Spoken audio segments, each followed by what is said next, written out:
Princípios de contabilidade de acordo com a resolução do CFC 750 de 93. Você sabe quais são eles? Quais suas principais características? E principalmente, hein? Será que ainda são válidos? Se você vai fazer a prova do exame de suficiência ou concurso público que tem contabilidade no edital, tem uma dica para você, hein? Vem comigo!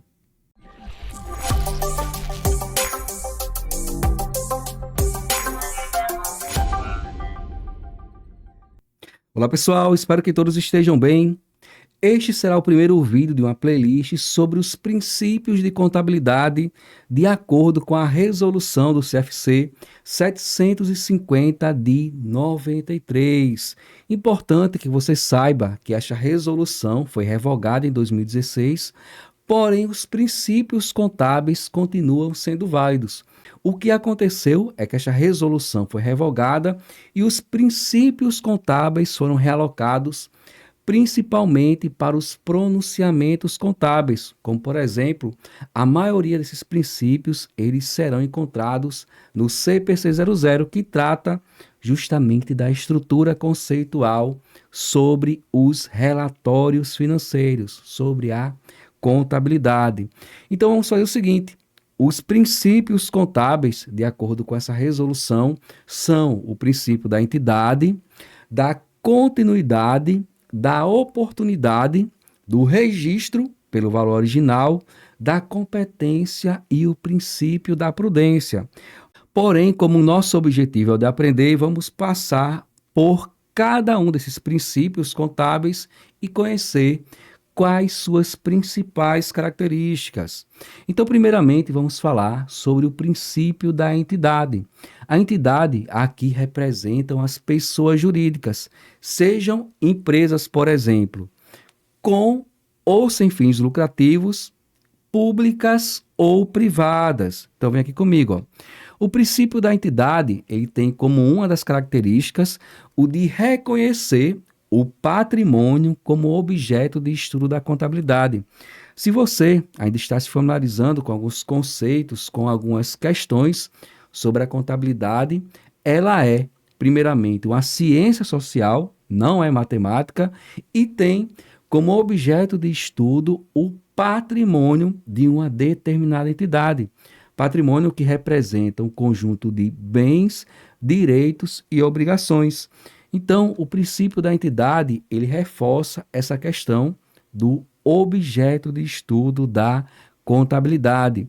Já os dois próximos tópicos, eles são bem parecidos. Então, eu vou aqui ler esses tópicos e, na sequência, eu vou fazer uma breve explicação. Então, o princípio da entidade afirma a autonomia patrimonial e a necessidade de diferenciação de um patrimônio particular no universo dos patrimônios existentes. Então, o que isso quer dizer? Quando fala em autonomia patrimonial e diferenciação de um patrimônio particular, significa que o patrimônio de uma determinada entidade, o patrimônio de uma determinada empresa, não se confunde com o patrimônio particular dos seus sócios ou dos seus proprietários. Então, existe essa autonomia patrimonial, tanto da entidade como dos seus sócios ou proprietários. Então, aqui, essas foram as principais características do princípio da entidade. O próximo princípio é o da continuidade. Aqui o nome até bem sugestivo. O que é que você imagina que representa esse princípio? Então, o princípio da continuidade pressupõe que a entidade continuará em operação no futuro. Imagine que você vai abrir uma determinada empresa. Você não vai investir os seus recursos financeiros pensando em encerrar essas atividades, as atividades dessa empresa, em um curto prazo. Muito pelo contrário, você vai trabalhar para que essa empresa dê certo e, além de continuar durante um período teoricamente indeterminado, você vai tentar ainda com que essa empresa ela tenha uma certa evolução e possa crescer no seu ramo de atividade. Então, É exatamente isso que pressupõe o princípio da continuidade, que essa determinada empresa ela vai continuar em operação por um período indeterminado e, consequentemente, levando em consideração essa continuidade das entidades, a mensuração e a apresentação dos componentes do patrimônio levam em conta esta circunstância. Então, aqui só reforçando que as normas de contabilidade são elaboradas levando essa questão da continuidade. O que pode aqui ter de mudança é caso uma determinada empresa entre naquele período, entre na fase de extinção. Aí as bases de mensuração podem ser diferentes, porém ela terá que evidenciar, principalmente em notas explicativas, essas bases de mensuração. Já o próximo princípio contábil é o da oportunidade, que refere-se ao processo de mensuração e apresentação dos componentes patrimoniais, tendo como objetivo principal o de gerar informações íntegras e tempestivas. Então, esse princípio contábil, ele lembra muito aquelas características qualitativas fundamentais da informação financeira útil, principalmente a característica qualitativa da representação fidedigna. Quando fala de informações íntegras, quer dizer a mesma coisa, informações completas, neutras e livres de erros. Já quando fala de informações tempestivas, tem inclusive uma característica qualitativa de melhoria, que é a tempestividade, que está relacionado com o tempo em que uma informação ela é disponibilizada, principalmente para que os usuários possam tomar uma boa decisão. Inclusive, a tempestividade ela pode ter uma relação totalmente direta com a relevância de uma determinada informação, ou seja, uma informação ela pode influenciar na tomada de decisão de um determinado usuário, principalmente para tomar uma boa decisão. Porém, se essa informação não chegar no tempo certo, não chegar no tempo oportuno, ela pode fazer com que essa informação deixe de ser considerada relevante. Já o próximo princípio contábil é o do registro pelo valor original, que diz o seguinte: que os componentes do patrimônio devem ser inicialmente registrados pelos valores originais das transações, expressos em moeda nacional. Quando falam aqui de componentes do patrimônio, estamos falando aqui dos elementos das demonstrações: ativos, passivos, patrimônio líquido, receitas e despesas, que devem ser reconhecidas inicialmente por seus valores de entradas, os valores que estão aí reconhecidos nas transações, nos documentos que comprovam o ingresso desses determinados elementos na contabilidade.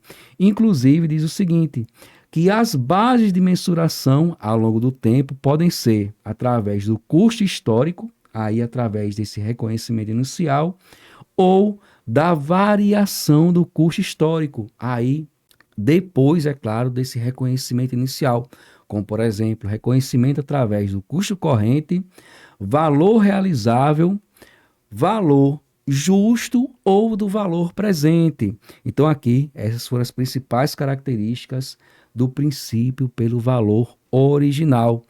Já o próximo princípio contábil é o da competência, que está diretamente relacionado com o reconhecimento e apresentação das receitas e das despesas, mas vamos entender melhor a partir de agora.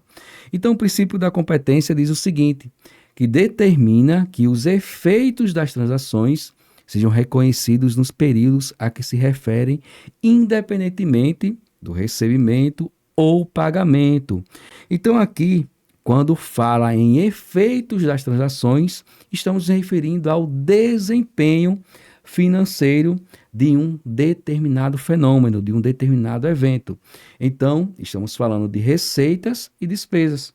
Então, de uma forma simplificada, este princípio contábil quer dizer o seguinte: que as receitas devem ser reconhecidas no momento em que surgir um fato gerador, independentemente de receber ou não naquele mesmo momento aquele determinado recurso, como por exemplo, uma venda de mercadoria com prazo de recebimento para 60 dias. Então, essa determinada entidade deve reconhecer um direito a receber no futuro, porém, em contrapartida, vai reconhecer uma receita no momento da venda daquela mercadoria. Já as despesas devem ser reconhecidas quando forem incorridas, ou seja, quando existir o consumo de um determinado recurso em um determinado período, independentemente do pagamento ou não naquele determinado momento. Aí você pode dizer, João, tem como dar um exemplo de uma despesa nesse sentido aí? Tem sim. Imagine que um determinado colaborador trabalhou durante o mês e só recebe no quinto dia útil do mês seguinte. Então, mesmo que o pagamento seja no próximo mês, essa determinada entidade ela deve reconhecer a despesa com salários. Na contabilidade, vai debitar despesa com salários e creditar salários a pagar, até que no mês seguinte ela realmente efetue de fato o pagamento. Porém, a despesa foi reconhecida inicialmente no mês anterior, no mês que ocorreu o trabalho deste determinado colaborador. Já o próximo e último princípio contábil é o da prudência, que tem aí uma certa cautela ou, de certa forma, um certo conservadorismo na questão da mensuração de ativos e passivos quando existir alternativas igualmente válidas. Então, o princípio da prudência diz o seguinte, que quando existir dúvida na mensuração do ativo, tiver aí no mínimo dois valores, deve ser considerado o menor valor para o ativo e na dúvida da mensuração de um determinado componente do passivo, deve ser considerado o maior valor. Isso porque o princípio da prudência tenta, de certa forma, antecipar possíveis prejuízos. Inclusive, tem até como dar um exemplo. No CPC 16, que trata dos estoques, diz o seguinte, que o estoque deve ser mensurado por seu valor de custo, de aquisição ou de produção, ou pelo seu valor realizável líquido. Aí tem um detalhe, hein? Dos dois, valor de custo, o valor realizável líquido, o menor valor, confirmando aqui o princípio da prudência, que o menor valor será reconhecido para os componentes do ativo. Então, pessoal, dessa forma, chegamos ao final desse nosso vídeo que tratou sobre os princípios contábeis, os 6 princípios que são, de acordo com a resolução do CFC 750/93, o da entidade, o da continuidade, o da oportunidade, princípio pelo valor original, competência e prudência. Espero que tenham gostado e espero você no próximo vídeo. Um forte abraço e até lá!